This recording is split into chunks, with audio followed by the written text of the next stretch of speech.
Olá, hoje eu tô aqui para mais um Netflix com Marinão, aquele vídeo onde eu comento as coisas que eu assisti na Netflix ultimamente, compartilho com vocês o que eu achei muito legal. O tópico de hoje não é super leve, o assunto do dia é serial killers, investigação criminal, mortes bizarras, pessoas ruins. Então, se tu tava esperando talvez uma comédia, uma coisinha mais light, esse não é um vídeo bom pra pegar umas dicas bacanas. Mas se tu gosta de mistérios, plot twist, investigações, vem comigo porque só vou falar disso.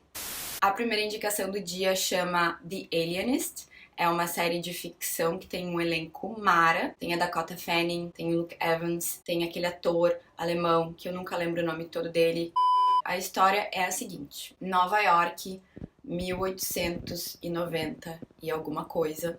Um menininho é encontrado morto, ele foi brutalmente assassinado e quando ele é encontrado ele está vestido com roupas de menina e o corpo dele foi mutilado de uma maneira bem ruim. O Dr. Laszlo, que é um alienista, e isso é uma coisa que eles explicam no início de cada episódio, o alienista é tipo psicólogo ou psiquiatra de 1900 e Guaraná de rolha. Bom, mas voltando, ele se interessa pelo caso e à medida que o serial killer vai criando novas vítimas, ele vai analisando a cena do crime, vai analisando o crime em si, a forma como o corpo é encontrado, o tipo de mutilação e ele vai traçando um perfil psicológico desse criminoso. Quem lembrou de Mindhunter lembrou certo, porque é tipo Mindhunter do século passado. É mais ou menos isso. Mindhunter ainda é melhor, assim como série ainda achei mais bem feita, mas o Alienista, pra quem achou legal o Mindhunter, acho que o Alienista é outra opção interessante de série pra assistir, porque tem ali um tópico parecido. Vale dizer que tem umas partes meio arrastadinhas, meio lentas, meio assim,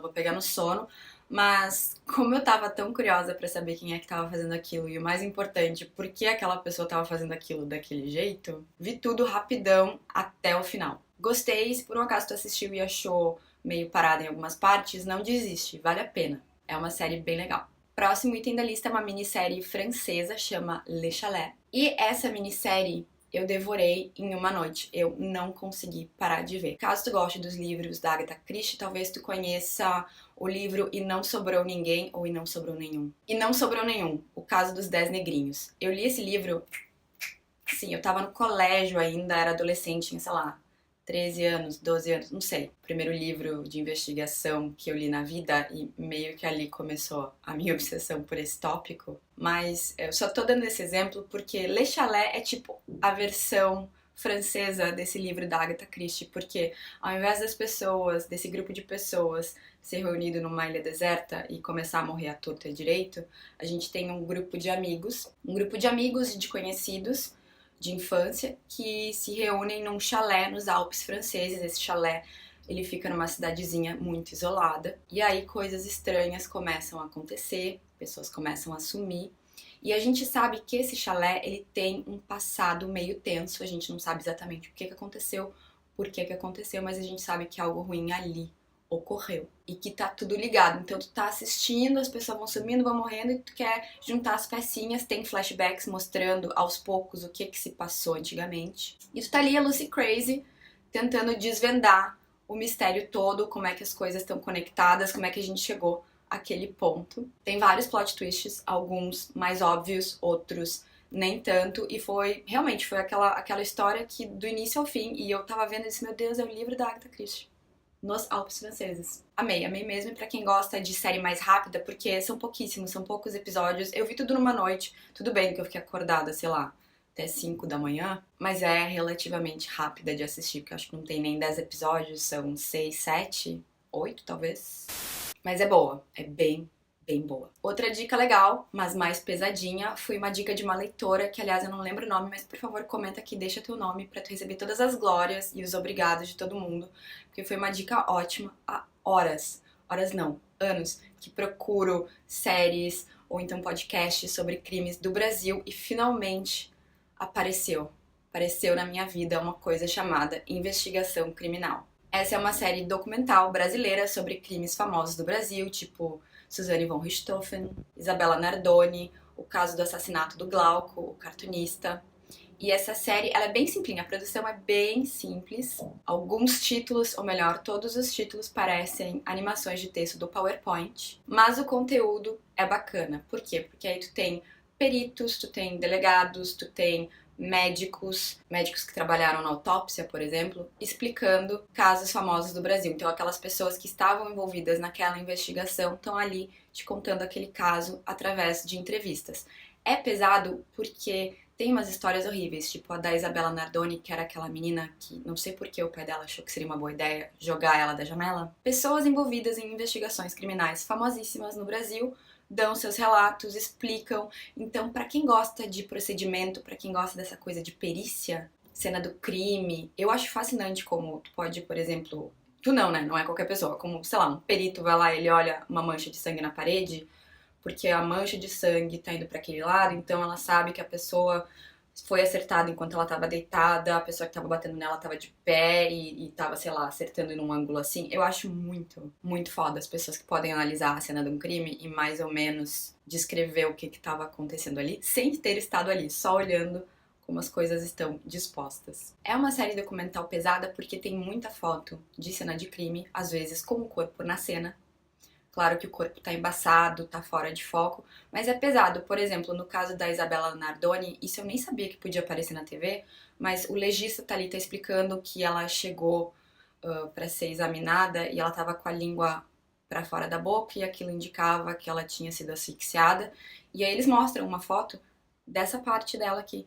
E tudo bem, não é o rosto dela, não é o corpo inteiro, é só um pedacinho assim, mas é tão ruim de ver aquilo. Achei que não podia ter isso na TV e também achei que não precisava ter isso na série. Podia, ele só explicando, eu não precisava ter visto aquele tipo de coisa. Então fique avisado se tu gosta desse assunto, mas talvez seja mais sensível a imagens fortes. Tem muito de foto de cena do crime e, assim, tipo, também, por exemplo, tá falando da lesão que apareceu na mão. Aí tem a fotinho só da mão, lesionada. Tem essas coisas. E nem sempre, ou melhor, nunca é agradável de ver. E logo depois que eu terminei de ver Investigação Criminal, surgiu ali nos sugeridos pra mim uma outra série também brasileira chamada Anatomia do Crime. E essa série eu achei até mais legal do que a primeira, porque Anatomia do Crime também é sobre crimes famosos que aconteceram no Brasil, só que ela é focada mais no lado psicológico da coisa toda, em distúrbios mentais, coisa desse tipo que super, super, super me interessa. Porque o que mais me interessa não são as coisas horrorosas. O que me interessa é o motivo, o que faz pessoas fazerem essas coisas horrorosas. Porque a resposta ela nunca é simples, nunca é só ele nasceu mal ou ele tinha uma doença mental. É sempre reúne um monte de coisa, fatores externos, fatores genéticos. Acho fascinante. Real oficial, fascinante. E Anatomia do Crime, então, pega os crimes por esse aspecto. Não tem os mesmos crimes de investigação criminal, são casos diferentes, mas também famosos.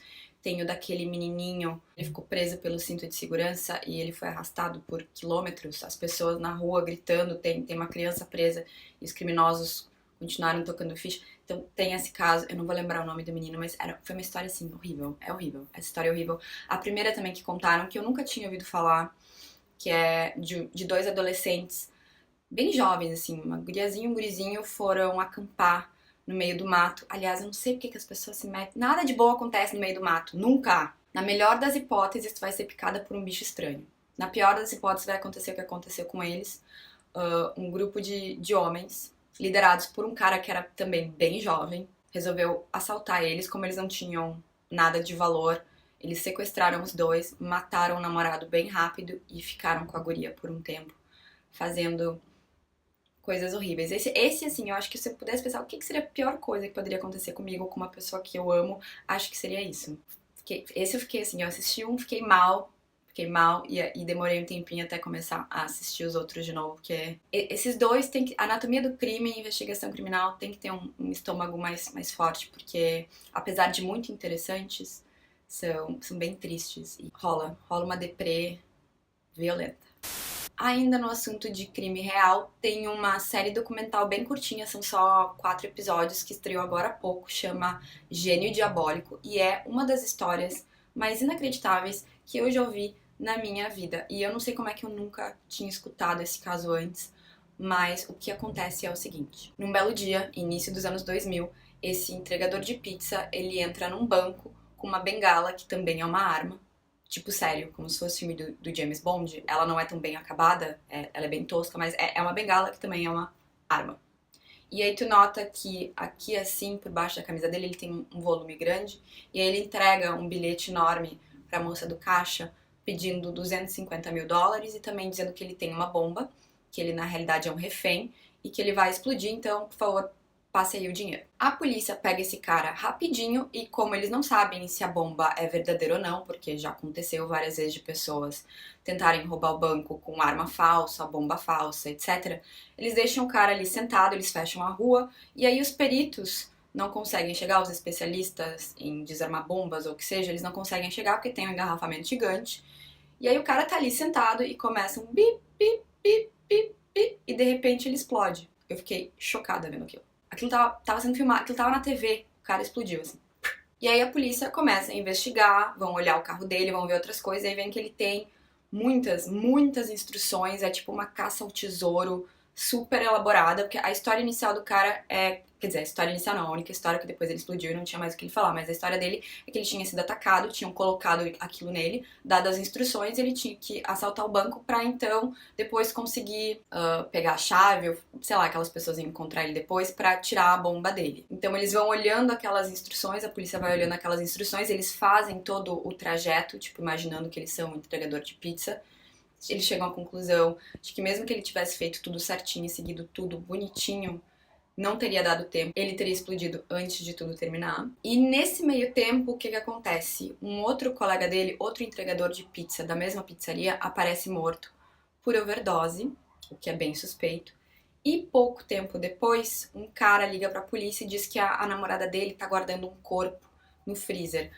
A casa onde mora esse cara, onde tá o freezer com o corpo que a namorada tá guardando, também é próxima à área onde o bafão todo ocorreu.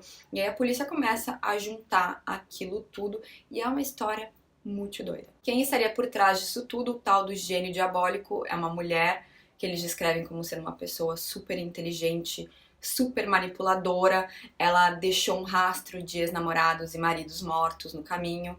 O marido dela morreu de uma maneira meio estranha, ele caiu e bateu a cabeça na mesa de centro e morreu. Ela matou um ex-namorado, teve outro que ela também matou, mas foi absolvida do crime. Gente, é muito doido mesmo, mas vale a pena assistir porque é irreal. Podia ser filme mesmo. Voltando à ficção, semana passada estreou uma série chamada Safe.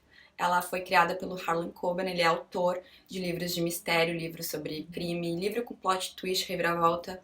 É isso que ele faz e ultimamente eu tenho lido mais histórias de ficção nesse estilo. E eu tinha acabado de ler um livro dele que chama Não Conte a Ninguém, quando me avisaram que essa série estava para ser lançada, então eu estava super ansiosa, até porque o personagem principal é interpretado pelo Michael C. Hall, que é conhecido também como Dexter, no meu coração e no de todos vocês, que também gostam de séries sobre serial killers. E qual é o enredo? O enredo é o seguinte, Michael C. Hall é um viúvo, ele mora com as duas filhas num condomínio alto padrão, lugar top, seguro, só tem casa bonita, só gente de boa índole. E um dia a filha dele vai numa festa e nunca mais volta. Some. E aí ele começa a investigar por ele mesmo o desaparecimento da filha. E o que se descobre? Se descobre que o pessoal que mora naquela comunidade, eles são cheios de segredos. É uma coisa meio Desperate Housewives, só que mais drama, mais sério. Porque Desperate Housewives era engraçadinha, tinha comédia. Essa não tem nada disso. Também não chega a ser uma série super sombria, mas é bem mais séria. Quase todos os capítulos terminam com alguma reviravolta, algum gancho. Então terminou um, tu já quer ver o outro pra saber o que tá acontecendo. Eu achei legal, fiquei só um pouquinho decepcionada, porque eu tava muito ansiosa mesmo pra assistir. E o plot twist final, eu vi ele chegando antes dele acontecer. Não foi assim a quilômetros de distância, foi a alguns metros, mas eu meio que já entendi o que tinha acontecido ali, a revelação final, eu já tinha visto ela acontecendo antes da hora. O que acabou tirando um pouquinho do meu divertimento, mas assim, no geral é uma série bem divertida pra quem gosta, de novo, de plot twist, reviravolta, suspense, criar teorias, sabe? Primeiro tu acha que foi uma pessoa que fez, depois tu acha que é outra, depois tu acha que é outra, depois... E assim, por aí vai. Pra quem só lê livros nesse estilo há semanas e só vê séries sobre crimes e essas coisas, tá meio obcecada, tipo eu, talvez as surpresas não sejam tão grandes. Mas se tu for assistir assim de sangue doce, sem muito o que esperar, tenho certeza que vai gostar bastante. E por fim, a indicação mais leve, mais light do dia de hoje, Miss Fisher's Murder Mysteries. Falei certo? Miss Fisher's Murder Mysteries. Essa é uma série australiana que se passa nos anos 20. A personagem principal, a Miss Fisher, é uma mulher muito foda. Ela é independente, ela é inteligente, ela fala várias línguas, ela se veste super bem, ela é linda e ela ainda investiga crimes. Tudo isso nos anos 20, uma época em que mulher, né, era feita pra casar, ter filho, e era isso. Resumindo bastante a história, a Miss Fisher, ela volta pra Austrália depois de passar um tempão fora, porque ela quer garantir que o homem que foi acusado de matar a irmã dela continue na cadeia. E enquanto ela tá envolvida nesse caso, ela também vai solucionando outros crimes, outros mistérios. É uma série que tem figurinos lindos e é uma série divertida. Então, assim, sabe aquela série de investigação que não vai te deixar deprimida? Então, Miss Fisher's Murder Mysteries. E é isso, essas são as minhas dicas por enquanto. Eu espero que vocês tenham gostado do vídeo. Quem já tiver assistido alguma dessas séries ou documentários, por favor, comenta aqui embaixo, me conta o que achou. Se tiver sugestões, pode me mandar também. Tenho recebido muita sugestão. Tá difícil de acompanhar tudo, mas eu sempre tento assistir o que vocês me indicam. E muito obrigada à leitora maravilhosa que deu a dica de investigação criminal, porque, sério, há tempos que eu tava procurando alguma coisa sobre crimes do Brasil. Apesar deles me causarem extremo mal-estar. Então tá, pessoal, um beijão, até a próxima. Tchau, tchau.